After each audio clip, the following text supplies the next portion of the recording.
اعوذ باللہ من الشیطان الرجیم بسم اللہ الرحمن الرحیم یا ایہا الذین آمنوا اجتنبوا کثیرا من الظن ان بعد الظن اثم ولا تجسسوا صدق اللہ العظیم وصدق رسولہ النبی الکریم وَنَحْنُ عَلَى ذَلِكَ لَمِنَ الشَّاهِدِينَ وَالشَّاكِرِينَ وَالْحَمْدُ لِلَّهِ رَبِّ الْعَالَمِينَ رَبِّ اشْرَحْ لِي صَدْرِي وَيَسِّرْ لِي أَمْرِي وَاحْلُلْ عُقْدَةً مِّن لِّسَانِي يَفْقَهُوا قَوْلِي إِنَّ اللَّهَ وَمَلَائِكَتَهُ يُصَلُّونَ عَلَى النَّبِيِّ يَا أَيُّهَا الَّذِينَ آمَنُوا صَلُّوا عَلَيْهِ وَسَلِّمُوا تَسْلِيمًا اللہم صلی علی سیدنا و مولانا محمد معدن الجود والکرم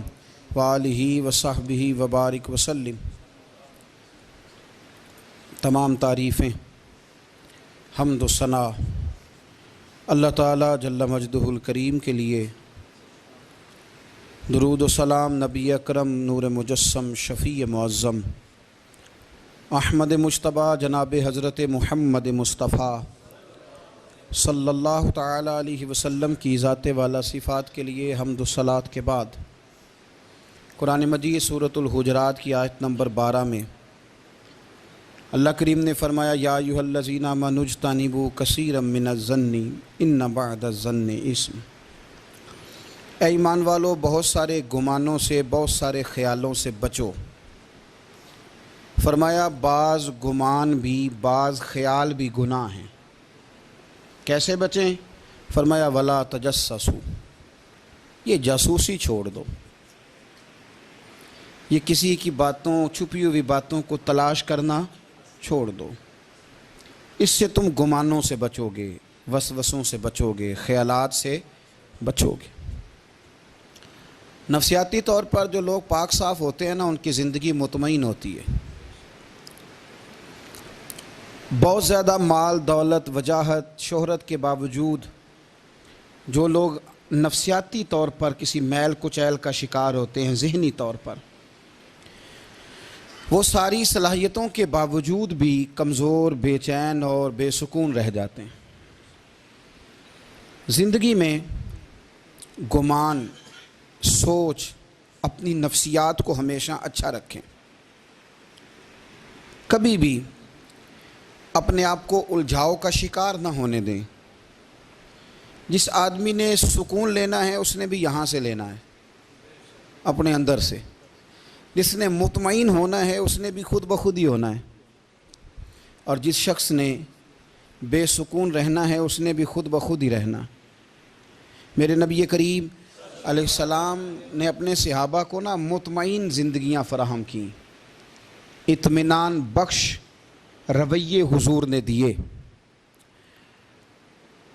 آپ غور فرمائیں گے کہ غریب ترین صحابہ بھی جب کوئی ان سے پوچھتا تھا کیفیت کیا ہے تو وہ کہتے تھے الحمدللہ، اللہ نے ہمیں نبی کریم کا غلام بنا دیا ہے۔ اب ہم خود اپنے آپ کو اتنا نفسیاتی طور پر کمزور کر لیتے ہیں، سوچ سوچ کے کہ فلانا بڑا ہو گیا ہے، میں چھوٹا رہ گیا ہوں، فلاں آدمی آگے نکل گیا ہے، میں پیچھے رہ گیا ہوں۔ یہ چیز انسان کو کمزور کرتی ہے۔ انسان اگر یہ تصور کر لے کہ جو میرے حق میں بہتر تھا میرے رب نے مجھے عطا کر دیا ہے، اسے سکون نصیب ہوتا ہے، پھر نفسیاتی مسائل ختم ہوتے ہیں۔ بڑے بڑے سمجھدار لوگوں کو کالا جادو ہو جاتا ہے، اور بڑے بڑے عقل مند لوگ ہوتے ہیں جن کی بھابھی انہیں نظر لگا دیتی ہے۔ بڑے بڑے سمجھدار لوگ ہوتے ہیں کہ جن کی دکان کے آگے کوئی تعویذ پھینک جاتا ہے۔ بڑے سمجھدار لوگ ہیں لیکن وہ چھوٹی چھوٹی باتوں سے اتنے کمزور ہو گئے کہ سانپ سے ڈرتے ڈرتے رسیوں سے بھی ڈرنا شروع کر دیا۔ رسیوں سے، وہ جی میں صبح کل چل رہا تھا تو میرے پیچھے کوئی چل رہا تھا تو میں نے کہا سایہ ہوگا آپ کا، وہی ساتھ چلتا ہے۔ ایک حدیث ہے ترمذی شریف کی، اسے یاد کر لیں، بڑا نفع دے گی۔ میرے نبی کریم علیہ السلام نے فرمایا اگر ساری دنیا مل کے بھی تیرا نقصان کرنا چاہے تو جب تک رب کی مشیت نہ ہو تیرا نقصان ہو نہیں سکتا۔ ختم ہو گئی بات۔ باہر آ جائیں اس چیز سے. اور فرمایا سارے زمانے کے لوگ مل کر تیرا نفع کرنا چاہیں تو جب تک اللہ نہ چاہے وہ تیرا کوئی نفع کر نہیں سکتے. نقصان بھی اللہ کی مشیت پہ ہے، نفع بھی اللہ کی رضا پہ ہے. تو پھر آپ بلا وجہ لوگوں کو دیکھ کر ٹینشن کیوں لیتے ہیں؟ پریشانی کاہے کی ہے؟ آزمائش کس بات کی ہے؟ اپنے آپ کو سکون دیں، اپنے آپ کو مطمئن کریں، کہیں رب بڑا ہی مہربان ہے، اس نے جہاں اچھا سمجھا ہے وہاں اس نے مجھے رکھا ہے. اپنے ذہن کو اطمینان دیں، سکون دیں. میرے نبی کریم علیہ الصلاۃ والسلام کی پوری حیات مبارکہ میں آپ کو شکوہ نہیں ملے گا کہیں بھی. حضور یتیم پیدا ہوئے، کتنی دفعہ آپ کو کتابوں میں ملتا ہے کہ حضور روئے ہوں کہ میرا باپ ہوتا تو ایسے ہوتا، میری اماں ہوتی تو ایسے ہوتی. ہم روز نہیں روتے. نبی کریم صلی اللہ تعالیٰ علیہ وسلم نے اپنی زندگی ساری آزمائشوں میں گزاری. کہیں آپ کو محسوس ہوتا ہے کہ نبی کریم صلی اللہ علیہ وسلم کسی کے پاس بیٹھے اور فرمایا آؤ میں تمہیں اپنے دکھ سناؤں؟ ہمیں تو مسئلہ بن گیا ہے، ہم لوگوں نے اپنے آپ کو غیر مطمئن بنا لیا ہے. ہم ان ساری چیزوں کی ڈیمانڈ کرتے ہیں جو ہمارے مالک نے مناسب نہیں سمجھی ہمیں دینی. ہمیں اپنے آپ کو مطمئن کرنا چاہیے، سکون میں رکھنا چاہیے. اگر آپ تھوڑا سا اپنے آپ کو سکون دیں، اطمینان دیں، کہیں الحمدللہ، اللہ تبارک و تعالی جہاں جس کو چاہتا ہے وہاں اسے بٹھا دیا کرتا ہے. پھر ہم لوگوں کا منصب چھیننا چاہتے ہیں، حسد کرتے ہیں، بغض پیدا ہوتا ہے، عداوت پیدا ہوتی ہے، نقصان ہوتا ہے. فطری طور پر جو صلاحیتیں اللہ نے دی ہوتی ہیں ان کو بھی زنگ لگ جاتا ہے. زنگ لگنے لگتا ہے ان سب چیزوں کو جو اللہ نے اپنے فضل سے ہمیں دی ہوتی ہیں. تو بات کو یاد رکھیں کہ زندگی میں آپ مطمئن ہو جائیں کہ رب کریم نے جو دیا ہے وہ کمال ہی دیا ہے، کمال ہی. حضور کی ایک زوجہ محترمہ تھی تو ان کے ہاتھ ذرا لمبے تھے، مومنوں کی ماں. بعض خواتین نے ان سے کہا کہ لمبے ہاتھوں والی، ہم بنا لیتے ہیں نا یہ بھی بات کہ اس کا ناک موٹا ہے تو اس کی آنکھیں چھوٹی ہیں تو اس کے کان بڑے ہیں تو اس کے ہاتھ کیسے ہیں. تو کہا لمبے ہاتھوں والی. تو وہ پریشان ہو گئی. نبی کریم علیہ السلام تشریف لائے. کیا ہوا؟ عرض کی یا رسول اللہ مجھے لمبے ہاتھوں والی کہتے ہیں. تو حضور فرمانے لگے یہ پریشان ہونے والی بات ہے کہ خوش ہونے والی بات؟ یا رسول اللہ کیا مطلب؟ فرمایا تو کہہ کہ رب نے لمبے ہاتھ اس لیے دیے ہیں تاکہ میں سخاوت زیادہ کر سکوں. میں سخاوت زیادہ، یہ جو میرا چہرہ ہے نا، یہ جو آپ کا چہرہ ہے، یہ آپ کی چاہت ہے کہ اللہ کی؟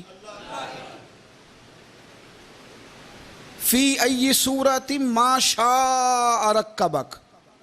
اللہ فرماتے ہیں جیسے میں نے چاہا ہے ویسے تجھے بنایا ہے. تو اگر میرا موٹا ناک، میری چھوٹی آنکھیں، میری بڑی آنکھیں، میرے چپٹے کان، یہ میرے تو نہیں، یہ تو میرے رب کی چاہت ہے. مجھے اپنے موٹے ہونٹوں سے نفرت کرنی چاہیے کہ اللہ کی چاہت سے پیار کرنا چاہیے؟ مجھے اپنے کالے رنگ پر پریشان رہنا چاہیے کہ رب کی چاہت پر مجھے پیار آنا چاہیے؟ اللہ کی چاہت پر پیار کر، یہ چاہت ہے اللہ کی، یہ چاہت ہے. تو اللہ کی چاہت سے محبت کر. تو پریشان ہو رہا ہے فلانے کا رنگ ہو رہا ہے تو میرا کالا ہے، فلانے کا مکان بڑا ہے تو میرا چھوٹا ہے، فلاں بڑی گاڑی میں کیسے بیٹھ گیا؟ بھئی اللہ نے چاہا تھا بیٹھ گیا. اللہ نے میرے لیے سائیکل پسند کی ہے، مجھے الحمدللہ کہہ کے سائیکل پہ بیٹھنا چاہیے. اس نے پسند کی ہے، اس کی رضا ہے کہ میں یہاں رہوں. تو ایک بات تو یہ ہمیشہ یاد رکھیں کہ آپ اپنے آپ کو مطمئن کریں، زندگی میں سکون دیں. نفسیاتی طور پر ہم بڑے ڈسٹرب اس لیے ہیں کہ ہم بے سکون رہتے ہیں جان بوجھ کے، وجہ ہی کوئی نہیں. لیکن جب تک زندگی ہے اللہ نے زندہ رکھنا ہے، اور جب وقت آ جانا ہے تو پھر کوئی ہمیں بچا سکتا. تو ٹینشن کس بات کی ہے؟ ڈپریشن کس بات کا ہے؟ ایک بات. دوسری بات یہ کہ دوسروں کی نفسیات کا بھی تھوڑا تھوڑا خیال کریں. ہم پتہ کیا چاہتے ہیں؟ سارے میرے مطابق چلیں، پھر نفسیاتی مسائل پیدا ہوتے ہیں. میرے ساتھ اگر 100 بندہ پیار کرتا ہے تو ان کے مطالبے الگ الگ ہیں. کوئی کہتا ہے جناب کو پیار ہی کرنا چاہیے، ہر ایک سے مسکرا کے ملنا چاہیے. کوئی کہتا ہے حضرت صاحب اتنا بھی پیار کریں تو لوگ نگل جاتے ہیں، تھوڑی ڈنڈی پٹی بھی ہونی چاہیے. دونوں قسم کے لوگ ہیں نا جی. ایک وہ شخص ہے جو کہتا ہے اتنا بڑا مجمع ہے تو 2 سیکیورٹی گارڈ بھی ہونے چاہیے. تیسرا کہتا ہے جی یہ عجیب عجیب لگتا ہے، گارڈ رکھے ہوں کسی بندے نے، کسی بڑے تو یہ ہر بندے کا مطالبہ. اب آپ نے کیا کرنا ہے؟ آپ نے لوگوں کے مزاج کی رعایت کرنی ہے. جہاں تک آپ پیار کر سکیں آپ نے کرنا ہے, جہاں تک محبت کر سکیں آپ نے محبت. نبی پاک نا بچوں کے مزاج کا خیال کرتے, چھوٹے بچوں. حضور پاک سے گزرتے تو فرماتے السلام علیکم. ایک بچے نے نا حضور کے کپڑوں پر پیشاب کر دیا تھا, اس کی ماں پریشان ہو گئی, بخاری ہے. یا رسول اللہ وہ بچہ تھا پتہ نہیں چلا, تو نبی پاک فرمانے لگے کیا ہو گیا, وہ بچہ ہے, اللہ نے پانی پیدا کیا نا, ابھی اس پہ پانی بہائیں گے سب ٹھیک ہو جائے گا. وہ بچہ ہے. لیکن حاجی صاحب گھر میں بگڑ جاتے ہیں, پوتا اگر پیشاب کر دے کہتے ہیں میں نماز پڑھنی ہوں, وہ بگڑ جاتے ہیں. پیر صاحب بگڑ جاتے ہیں اس بات پہ, علامہ صاحب بگڑ جاتے ہیں. سیٹھ صاحب کہتے ہیں پتہ ہی نہیں بچے نے پیشاب کر دیا ہے.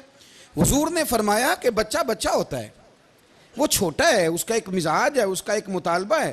اب آپ یہ کہیں کہ وہ بڑا مجھے پاک صاف سمجھتا ہے تو اس رویے سے میرے ساتھ وہ ملاقات کرے, آپ اس کے مزاج کی رعایت کریں گے.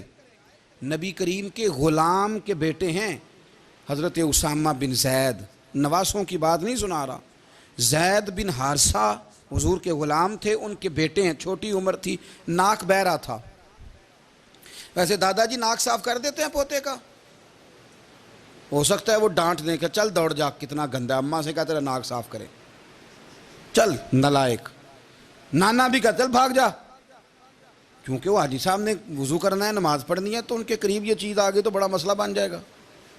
نبی کریم صلی اللہ علیہ وسلم نے کہا عائشہ اسامہ کی ناک بہ رہی ہے, صاف کر دو.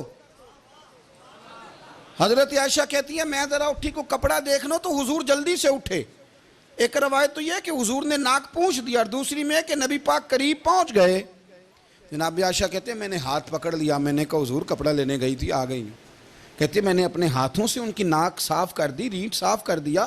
اللہ کے رسول گویا میری طرف دیکھ کے مسکرائے, حضور راضی ہوئے. بچے تو بچے ہوتے ہیں, بچے تو بچے ہوتے ہیں. اب آپ کو بچہ حاجی صاحب مانے, پہلے نمازی صاحب مانے, آپ کو پہلے بچہ جو ہے وہ بڑا سیاںہ مانے, سمجھدار مانے, عقل مند مانے, پیر صاحب مانے. چھوٹا بچہ تو وہ نہیں مان سکتا.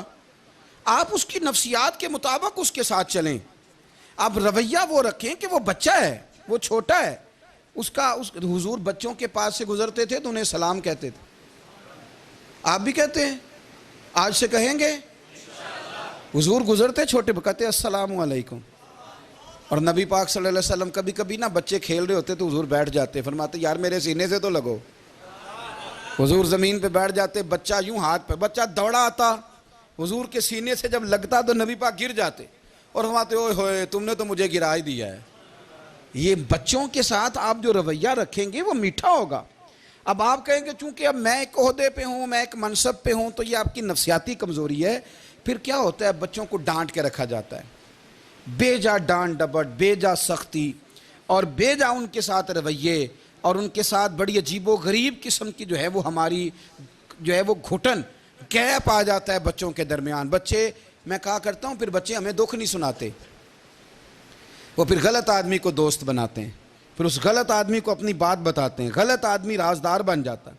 آپ ان کی نفسیات کے مطابق ان سے پیار کریں, انہیں ٹائم دیں. آپ دیکھیں یہ کیا سوچتے ہیں, کیا کہتے ہیں, کس طرح کا ان کا رویہ ہے بچوں کے ساتھ. پھر نوجوان جب کوئی ہو جاتا ہے تو اس کی سوچیں جوان ہو جاتی ہیں. نوجوانوں سے معذرت کے ساتھ نبی پاک علیہ السلام نے نوجوانوں کی حکومت سے پناہ مانگی, نوجوانوں کی حکومت سے پناہ مانگی ہے, اس لیے کہ نوجوان بڑی جلدی پیار بھی کرتا ہے اور بڑی جلدی نفرت بھی کرتا ہے. سوچیں مضبوط نہیں ہوتی. نوجوان آدمی, جوان آدمی, بکھری ہوئی سوچیں ہوتی.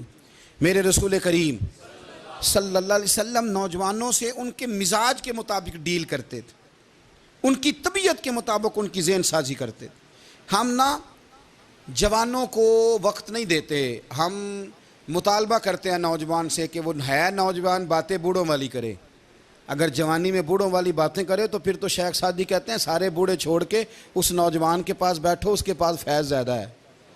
اگر ایسا ہو جائے, کیونکہ در جوانی توبہ کردن شیوائے پیغمبری, یہ تو اچھی بات ہے. لیکن میرے عزیز اگر ایسا نہ ہو, ایسا ممکن نہ ہو, تو پھر نوجوان کو آپ اس کی طبیعت کے مطابق ڈیل کریں. آپ اس کی سوچ دیکھیں, اس کا رویہ دیکھیں, اس سے پیار کریں. نبی کریم علیہ السلام کے پاس ایک نوجوان داخل ہوا، اندر داخل ہوتے ہی اس نے فٹافٹ ایک بات کر دی، کہنے لگا یا رسول اللہ مجھے زنا کی اجازت دے دیں، میرے جذبات بہت بھٹک گئے، میں روک نہیں سکتا۔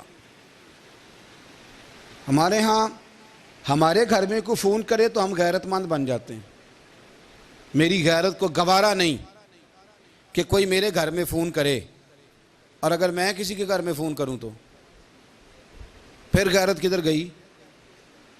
پھر بھی آپ غیرت مند نہیں صاحب، پھر بھی آپ غیرت مند نہیں۔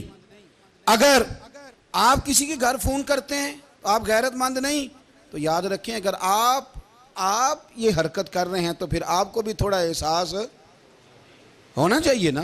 نبی کریم صلی اللہ تعالیٰ علیہ وسلم سے اس نے کہا مجھے زنا کی اجازت دیں دے، حضور فرمانے لگے آگے آ جاؤ۔ حضرت عمر کہتے ہیں مجھے بڑا غصہ تھا، میرا دل کر رہا تھا اٹھوں اور 2 تھپڑ ماروں اسے، طریقہ ہے بات کرنے کا۔ حضور نے بلایا، پاس بٹھایا، تھپکی دی، فرمایا ایک بات تو بتا، تیرے سوال کا جواب پھر دیتا ہوں، ایک بات تو بتا یا رسول اللہ صلی اللہ تعالی وسلم ارشاد فرمائیے۔ حضور فرمانے لگے تو پسند کرتا ہے کہ تیری بہن کے ساتھ کوئی زنا کرے؟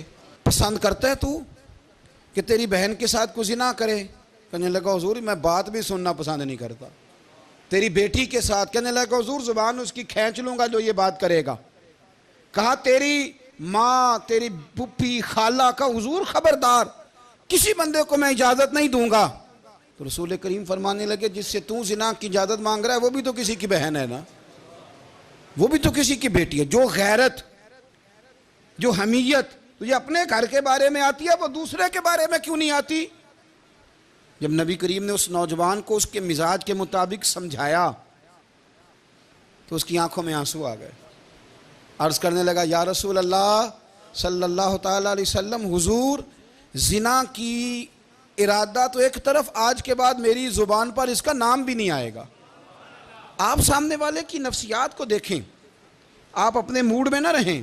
مجھے بڑی اچھی طرح یاد ہے ایک دفعہ نا مسجد میں ایک بچے نے نا آدھی بازوؤں کی شرٹ پہن کے نماز پڑھی، ایک بابا جی نے ان کو نا منع کیا، کہنے پورا کپڑے پا کے آیا کر، پتہ نہیں تمہیں؟ وہ کہنے لگا، بچہ کہنے لگا نماز ہو جاتی ہے، بازو آپ فولڈ کر کے ایسے کر کے بڑے بازوؤں فولڈ کر کے پڑھیں گے تو کراہت ہے، لیکن ویسے بھی آدھے بازوؤں والی شرٹ میں نماز ہو جاتی ہے، لیکن اچھا عمل نہیں، اچھا یہی ہے کہ آپ کے بازو پورے ہوں۔ تو بزرگ ان سے کہنے پورے کپڑے پہنو، کہنے لگا بھئی ہو جاتی ہے نماز، میں بھی تھا۔ تو مجھے انہوں نے کہا جی حضرت صاحب بات سننا، میں نے کہا جی حکم۔ کہنے لگے ان کپڑوں میں نماز ہو جاتی ہے؟ میں نے کہا جی ہو جاتی ہے۔ کہندے لگتا ہے منڈا چودھریاں دا ہے، منڈا لگتا ہے چودھریاں دا ہے۔ فٹافٹ اسی وقت انہی پیروں پہ میں کہا جی ہے واقعی چودھریاں دا بچہ، لیکن مسئلہ یہ ہے کہ دین چودھری کے لیے بھی وہی ہے اور غریب کے لیے بھی۔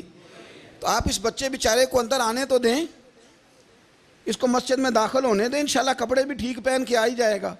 لیکن ہم نے تو ذہن بنا لیا ہے کہ ہم نے اپنی مرضی کے مطابق لوگوں کو قابو کرنا ہے۔ ہم لوگوں کی ذہن کے مطابق اترنے کو تیار نہیں، بس سارے میرے مطابق چلیں۔ یہ تو بات کو پیشوا کرے گا، مقتدا کرے گا، وہ بھی سمجھائے گا۔ رسول کریم علیہ الصلاۃ والسلام لوگوں کو جبرن نہیں جھکاتے تھے، حضور دلائل دیتے تھے۔ نوجوان بچوں کو موقع دیں، انہیں سمجھائیں، انہیں قائل کریں، ان سے پیار کریں، ان کی نفسیات کو سمجھیں، اس کے مطابق ان کے ساتھ آپ ڈیل کریں، پھر آگے بڑھیں۔ عورتوں کے بارے میں میرے نبی کریم علیہ السلام نے بڑی نصیحت فرمائی ہے۔ محبوب کریم فرمانے لگے عورت ٹیڑھی پسلی سے پیدا کی گئی ہے، سیدھا کرنا چاہو گے ٹوٹ جائے گی، یہ جیسی ہے اس کے ساتھ ویسے ہی گزارا کرو، اس کی نفسیات کو سمجھ جاؤ۔ عورت تھوڑا سا چاہتی ہے کہ وہ کھانا پکائے تو اس کی تعریف کر دی جائے، تو بھئی کھڑی ہے صبح سے باورچی خانے میں، 2 لفظ بولنے میں کوئی حرج ہے؟ اور اگر کبھی نمک زیادہ ہو بھی جائے تو کیا خیال ہے بیوی جان بوجھ کے زیادہ ڈالتی ہے؟ اس کا شوق ہے کہ اس کی انسلٹ ہو؟ ہمارا رویہ اتنا سخت ہوتا ہے، بعض اوقات اتنا تکلیف دہ ہوتا ہے کہ اس سے جذبات کو ٹھیس پہنچتی ہے، مزاج میں خرابی آتی ہے۔ تھوڑی تعریف دیکھیں، عورت چاہتی ہے تھوڑا سا کہ میرے خاندان والے، میرے سسرال والے میری تھوڑی عزت کریں، تو وہ اگر سارا کچھ چھوڑ چھاڑ کے آ گئی ہے تو جس طرح ہم اپنی بیٹی کے لیے ذہن رکھتے ہیں عزت کا، اگر تھوڑا اس کے لیے بھی بنا لیں گے تو میرا خیال ہے کوئی حرج والی بات ہم نا لوگوں کا خیال رکھنے کی بجائے لوگوں کو چڑھاتے ہیں. ناراض تو نہیں ہو جائیں گے آپ؟ نہیں رہن دینے ہیں، لگتا ہے تو ہو جانا ہے بھائی. چڑھاتے ہیں لوگ. کسی نے کہہ دیا نا کہ یہ میرے گھر نہ آئے آج کے بعد، باپ نے بیٹے کو کہہ دیا یہ تیرے رشتہ دار نہ آئے، وہ کہتا ہے تو سویرے ضرور آئیں، ویکھاں گا تینوں کیڑا ڈکدا ہے، آنا صبح. وہ کسی نے کہہ دیا نا اس گلی سے نہ گزرنا، کہنا میں ابھی گزروں گا، تو دیکھ لے جو تو نے کرنا ہے. ہم لوگوں کی نفسیات کے بلکہ پتہ چل جائے نا فلانے کو فلان چیز بری لگتی ہے، اس کو لوگ زبردستی کرتے ہیں، چڑھاتے ہیں، نفرتیں پیدا کرتے ہیں، اس کے اندر غرور لاتے ہیں، مزاج کے اندر چڑچڑاپن پیدا کرتے ہیں. یہ کام نہ کریں. آپ اپنے لیے کیا گراؤنڈ بنا رہے ہیں کہ لوگ آپ سے نفرت کریں، لوگ تکلیف دیں آپ کو. یہ نوجوان بچے کسی نے ہارن دے دیا گاڑی کا، تو آپ اس نے گاڑی پیچھے کرنی ہی نہیں، وہ ماں بدولت کو ہارن بجا دیا ہے. یہ مہذب قوموں کا یہ رویہ نہیں ہوتا. یہ تو وہ قومیں ہیں جو مطلب بڑی تنگ ہیں اپنے آپ سے. یہ بڑے آوازار لوگ ہیں. ٹھنڈے رہیں، میٹھے رہیں، پیار کریں، دوسروں کے جذبات کا احساس کریں. نبی کریم صلی اللہ تعالیٰ علیہ وسلم نے ایک دن حضرت عائشہ صدیقہ سے کہا عائشہ تیرے ساتھ ایک بات نہ کروں، حضور کریں. فرمایا جب تو ناراض ہوتی ہے تب بھی مجھے پتہ چل جاتا ہے، اور جب تو راضی ہوتی ہے تب بھی مجھے خبر ہو جاتی ہے. اتنا دھیان رکھتے ہیں خاوند گھر میں کہ اب اس کی پوزیشن کیا ہے اور اب یہ کیا سوچتی ہے اور کس بات پہ اس کو جو ہے وہ ناراضگی ہوتی ہے. مجھے جب تو راضی ہوتی ہے تب بھی پتہ ہوتا ہے ناراض. تو حضرت عائشہ کہتی ہے نہیں نہیں حضور ایسی تو بات ہی کوئی نہیں، آپ بتائیں. تو حضور فرمانے لگے جب میں کسی اور زوجہ کے پاس تھوڑا وقت گزار لیتا ہوں زیادہ، اور جب میں آتا ہوں تو ناراض ہوتی ہے. یا رسول اللہ آپ کو کیسے پتا؟ فرمایا بتاؤں حضور بتائیں. فرمایا اس وقت جب تو قسم اٹھاتی ہے تو کہتی ہے لا و رب ابراہیم، مجھے ابراہیم کے رب کی قسم. اور جب تو مجھ سے راضی ہوتی ہے تو کہتی ہے لا و رب محمد، مجھے محمد کے رب کی قسم. تو پھر حضرت ابراہیم کا نام لے لے کے حضرت عائشہ کہنے لگی محبوبہ قربان جاؤں، بات بالکل ٹھیک ہے. ایسے ہی ہے یا رسول اللہ، بالکل بالکل ایسے ہی ہے. جب تھوڑی خفگی ہوتی ہے تو میں یہ کام، تو حضور تو لوگوں کے مزاج کا خیال کرتے تھے. نبی کریم کو تو پتہ ہوتا تھا، لیکن ماں بدولت کہتے ہیں سارے میری مرضی کے مطابق چلیں. ہاں میں نے زندگی میں یہ تجربہ بھی کیا ہے کہ آپ لوگوں کا خیال رکھنے لگ جاتے ہیں تو لوگ خراب بھی ہو جاتے ہیں، اس میں کوئی شک نہیں. وہ سمجھتے ہیں شاید میری ضرورت بڑی ہے. نہ یہ بات نہیں بھائی، بات کچھ اور ہے. حضور رحمت اللہ عالمین ہے نا، تو کافر ہے یا منافق ہے حضور کی تو ڈیوٹی ہے پیار کرنا. لیکن کافر کو تو چاہیے نا کلمہ پڑھے، منافق کو تو چاہیے نا مومن بنے. او بھائی میں نے کہا وہ بزرگ ہیں، ان کی ذمہ داری ہی پیار کرنا ہے، وہ جو بھی جائے گا اس سے. لیکن تو بتا تو نے پیار میں سے سیکھا کیا ہے، لیا کیا ہے، تیرے اوپر اثر کیا ہے. پیار کرنا، شفقت کرنا اور ہے، یہ جملہ میرا یاد رکھنا. پیار کرنا کسی سے اور ہے اور اس سے راضی رہنا یہ بات اور ہے. کسی پر شفقت کرنا اور ہے اور اس بندے سے راضی رہنا. یہ آپ دیکھیں کہ وہ راضی ہے آپ سے کہ نہیں، کہ خالی پیار ہے، خالی شفقت ہے. شفقت تو مجبوری ہے، کرنی ہے. تو میرے عزیز یاد رکھیں نبی کریم تھوڑا تھوڑا خیال کرتے، دیکھتے بندہ اس کے مزاج کے مطابق. دیہاتی آتا تو حضور اس کا بھی خیال کرتے. حضرت ظاہر دیہاتی تھے، وہ آتے تھے ترکاریاں لے کے گاؤں سے. نبی کریم صلی اللہ علیہ وسلم پیار کرتے تھے. وہ کئی دفعہ عجیب و غریب باتیں بھی کرتے تھے، حضور محبت سے پیش آتے تھے. آپ سامنے امام حسن کے پاس ایک بندہ ہے، بڑی مزیدار بات داتا علی اجویری نے لکھی، مجھے پڑھ کے بڑا ہی مزہ آیا اور سمجھ بھی آئی کہ اہل بیت نبوت کی اصل مخالفت کون کرتا ہے. ایک شخص آیا تو اس نے آ کے نا معاذ اللہ حضرت مولا علی شیر خدا کو، معاذ اللہ ثم معاذ اللہ، امام حسن کے والد کو برا بلا کہا. پھر امام حسن کو کہا، وہ برا بلا کہتا جا رہا ہے، امام حسن مسکراتے جا رہے ہیں، ہنستے جا رہے ہیں. انجوائے کرنے کا آپ کا موڈ بن جائے تو سب کچھ انجوائے ہو سکتا ہے، لیکن اگر آپ نے مرچیں دانتوں کے نیچے رکھ کے اچھی طرح چبا لی ہوں اور کانوں سے بھی دھواں نکل رہا ہو تو پھر تو بھائی کوئی چیز بھی انجوائے نہیں ہوتی. پھر تو قصور یہ ہے کہ مرچیں نہیں چبانی تھی، آپ نے اپنا مزاج خود بڑا کڑوا کر لیا ہے، وہ کیسے کام چلے گا. وہ آیا تو اس نے آ کے نا امام حسن کو، آپ کے والد کو معاذ اللہ ثم معاذ اللہ نقل کفر نہ باشد برا بلا کہا. وہ کہتا جا رہا ہے، امام صاحب ہنستے جا رہے ہیں. جب وہ تھک گیا تو امام حسن فرمانے لگے روٹی کھانی ہے، بھوک تو نہیں لگی ہوئی؟ کہنے لگا بڑی لگی ہوئی ہے. فرمانے لگے اس کو روٹی کھلاؤ. اس کو روٹی کھلائی. فرمایا تیرا حال؟ کہنے لگا بڑا غریب ہوں. ایک پیالے میں چاندی بھر کے امام حسن نے اسے دی، اور جب اس کو دے دی نا تو غور سے چہرہ دیکھنے لگا، کہنے لگا آپ کا حلم دیکھ کے، سخاوت دیکھ کے مجھے یقین آ گیا ہے کہ آپ واقعی خون رسول ہیں۔ امام صاحب فرمانے لگے یہ بیچارہ اصل میں تنگ ہے اپنی زندگی سے، اصل اس کا حال کوئی نہیں، تو میرے ساتھ یہ حرکتیں کر رہا ہے۔ تو یہ آپ سمجھیں اس بات کو، کچھ لوگ بیچارے ویسے ہی تنگ ہوتے ہیں، پریشان ہوتے ہیں، ویسے ہی بلا وجہ معاملہ ہی کوئی نہیں۔ امام حسن رضی اللہ تعالیٰ عنہ نے ہمیں سبق دیا ہے۔ وہ علامہ اقبال کہتے ہیں کہ ایک مولانا نا میرے سامنے نا ایک بھوکے آدمی کو سامنے بٹھا کے تو حدیث پاک کا درس دے رہے تھے۔ وہ بندے کو بھوک بڑی لگی ہوئی تھی، وہ درس دیتا جا رہا ہے۔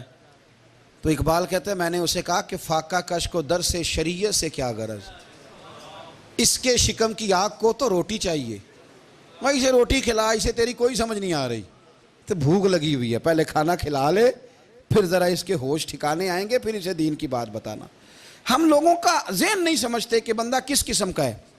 سارے ہی صحابہ حیا والے تھے، سارے ہی اکرام والے تھے، پر حضور سید عالم صلی اللہ علیہ وسلم کی پیاری زوجہ حضرت عائشہ صدیقہ رضی اللہ تعالیٰ عنہ فرماتی ہیں کہ میں حضور کے گھر میں پردے کے پیچھے دیکھ رہی تھی، نبی کریم آرام فرمائیں، تو حضور کی نا تہمت مبارک پنڈلیوں سے ذرا اونچی ہو گئی، پنڈلیوں سے ٹخنوں تک مرد کا چھپا ہوا ہو تو وہ جائز ہے، اس سے نیچے ننگا نہیں کرنا چاہیے، اوپر اس سے ٹخنوں سے اوپر، نیچے ہو بھی جائے تو خیر ہے۔ حضور کی پنڈلیاں نا تھوڑی سی چادر ہٹی ہوئی تھی، پنیاں کہتے ہیں ہم پنجابی میں، پنڈلیوں سے ذرا چادر ہٹ گئی، حضور لیٹے رہے، آرام فرما رہے۔ فرماتی ہیں باہر دستک ہوئی، حضور نے فرمایا کون ہے؟ عرض کی ابو بکر صدیق ہوں یا رسول اللہ، اجازت ہو تو حاضر ہو جاؤں؟ حضور نے فرمایا آ جاؤ۔ کہتے ہیں حضور لیٹے رہے، حضرت ابو بکر آئے، بات چیت ہونے لگی، تھوڑی دیر کے بعد پھر دستک ہوئی، کون ہے دروازے پہ؟ یا رسول اللہ عمر بن خطاب ہوں۔ فرمایا آ جاؤ، آ گئے، بات چیت ہوتی رہی، تھوڑی دیر کے بعد عثمان غنی آئے، یا رسول اللہ آ جاؤں؟ فرمایا عثمان ذرا ٹھہر۔ حضرت عثمان ٹھہر گئے، نبی کریم اٹھ کے بیٹھے، چادر مبارک پنڈلیوں کے گرد لپیٹی، اپنے کرتے کو سیدھا فرمایا، کہا عثمان آ جاؤ۔ تو عثمان آئے، بات چیت ہوئی، چلے گئے۔ سیدہ کہتی ہے میں نے پوچھا یا رسول اللہ عثمان تو بڑی ٹھنڈی طبیعت کا بندہ ہے، وہ تو بڑا میٹھا آدمی ہے، حضور کوئی جاہو جلال نہیں، کوئی بات نہیں، کوئی، وہ تو بڑا پیارا ہے۔ عمر آئے تو آپ لیٹے رہے، ابو بکر آئے تو آپ لیٹے رہے، تو عثمان؟ حضور فرمانے لگے عائشہ عثمان سے تو فرشتے بھی حیا کرتے ہیں، عثمان سے تو فرشتے بھی حیا کرتے ہیں، تو میں نہ حیا کروں؟ آپ اس بات کو سمجھیں، غور کریں کہ اگر ان کی طبیعت اس طرح کی ہے کہ وہ کہتے ہیں کہ وجود زیادہ چھپا ہوا ہونا چاہیے، تو نبی پاک نے ان کی طبیعت کا خیال کیا ہے، حضور نے ان کے مزاج کا۔ تو آپ کو نہیں پتا کہ ابا جی آپ کے کیا سوچتے ہیں، کیا چاہتے ہیں؟ آپ کو نہیں پتا آپ کے استاد کا مزاج کیا ہے؟ آپ کو نہیں پتا آپ کے مرشد کامل کی طبیعت کس طرح کی ہے؟ وہ کن باتوں میں راضی ہوتے ہیں، کن میں ناراض ہوتے ہیں، ہمیں سارا پتا ہوتا ہے، لیکن ہم چاہتے ہی نہیں صحیح کرنا معاملات کو۔ ہم اپنے وجود پر تھوڑا سا بوجھ ڈالنا ہی نہیں چاہتے، اپنی طبیعت کو تھوڑا سا تکلیف دینا ہی نہیں چاہتے۔ حضرت صدیق اکبر رضی اللہ تعالی، مالدار آدمی، کروڑوں پتی شخص، لیکن انہوں نے نا ایک موقع پہ پھر ٹاٹ کا لباس بھی پہن لیا۔ تو کسی نے ان سے کہا ابو بکر یہ کیا؟ فرمانے لگے نبی کریم کو، میرے آقا کو غریبی پسند ہے، تو ابو بکر غریب بن گیا ہے، ختم ہو گئی، جے سونا ہی میرے دکھ وچ راضی تے میں سکھ نو چولہے ڈاواں، ٹھیک ہو گئی بات۔ وہ جس حال میں رکھے اس حال میں راضی رہنا ہے۔ یہ جو مزاج ہے نا ہمارا کہ میں ڈھلنا نہیں چاہتا، میں بدلنا نہیں چاہتا، ہم تو غلام ہیں پھر بھی نہیں بدلتے۔ تھوڑا سا خیال کریں۔ میں کہا کرتا ہوں کہ اماں کو زیادہ نہیں ضرورت پیسوں کی، ہاں ماں تو ماں ہوتی ہے، وہ کو ریٹ لگا کے تیرے سے پیسے مانگے گی۔ اماں کو تو بس اتنی ضرورت ہے کہ ماں جو کہہ دے جی کر دو۔ ماں کو تو اتنی ضرورت ہے کہ 2 منٹ رات کو بیٹھ جاؤ پیروں میں، اماں لا تیرے پیر دبا دوں، بھائی اتنا ہی کافی ہے۔ وہ کہے گی اوہ ہو میرا پتر بڑا چنگا، اللہ وہی انج دی اولاد سارے نو دے وے، او بھائی ایسے کر دے۔ وہ تو سویرے پورے محلے کو، ابا جی کو کوئی نہیں ضرورت تیرے پیسوں کی، ہاں نا، ان کو تو ضرورت ہے۔ تو کبھی کبھی تو ان کو موٹر سائیکل پہ بٹھائے اور ابا جی منڈی جانا تھا، میرا دل تھا کٹھے چلیں گے، آئیں ذرا پیار سے چلتے ہیں، کبھی ان سے پیار کرے، کبھی کہے ذرا کندھے نہ دباؤں۔ او یارو اس کی ضرورت ہے، نہیں ضرورت مرشد کامل کو کسی کے پیسوں کی، نہ، اللہ جانتا ہے جو کامل آدمی ہوتا ہے اسے ضرورت ہی نہیں ہوتی۔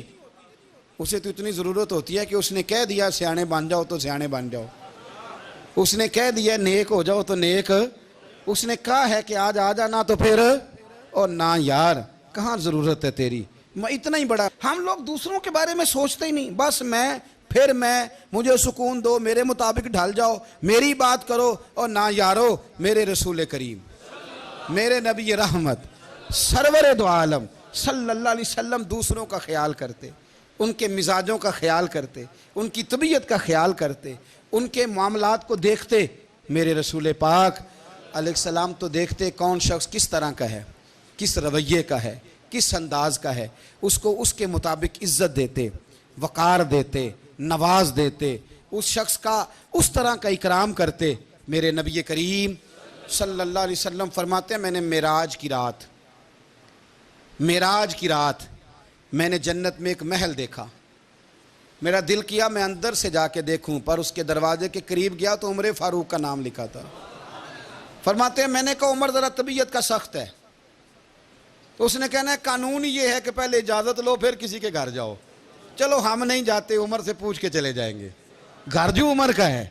نہیں آپ کو سمجھ آئی میری بات کی یار، نہیں سمجھے، جن کے قدموں کے صدقے گھر ملا ہے، اگر وہ یہ خیال کرتے ہیں کہ سامنے والے سے پوچھ لینا چاہیے، نہیں آپ نہیں سمجھے، او بھائی جن کے برکت سے وہ مکان ملا ہے، اگر وہ مزاج کا اتنا خیال رکھتے ہیں تو پھر مزاج رسول کا بھی تو خیال ہونا چاہیے نا، پھر مزاج سنو، پھر نبی کریم صلی اللہ علیہ وسلم واپس آئے، حضور نے بتایا وہ عمر تیرا مکان بڑا پسند ہے یار، میں اندر جانے لگا تھا، دروازے پہ حور بھی بیٹھی تھی، جانے لگا تھا اندر، تو وہ نا میں اس لیے نہیں گیا کہ عمر قانون کو بڑا پابند ہے، اس نے کہنا ہے کہ قانون تو اجازت لے کے جاؤ، حضرت عمر رو پڑے، عرض کرنے لگی حضور میں کہاں اور جنت کا مکان کہاں، مختصر سی میری کہانی ہے، یہ جو بھی ہے آپ کی مہربانی ہے۔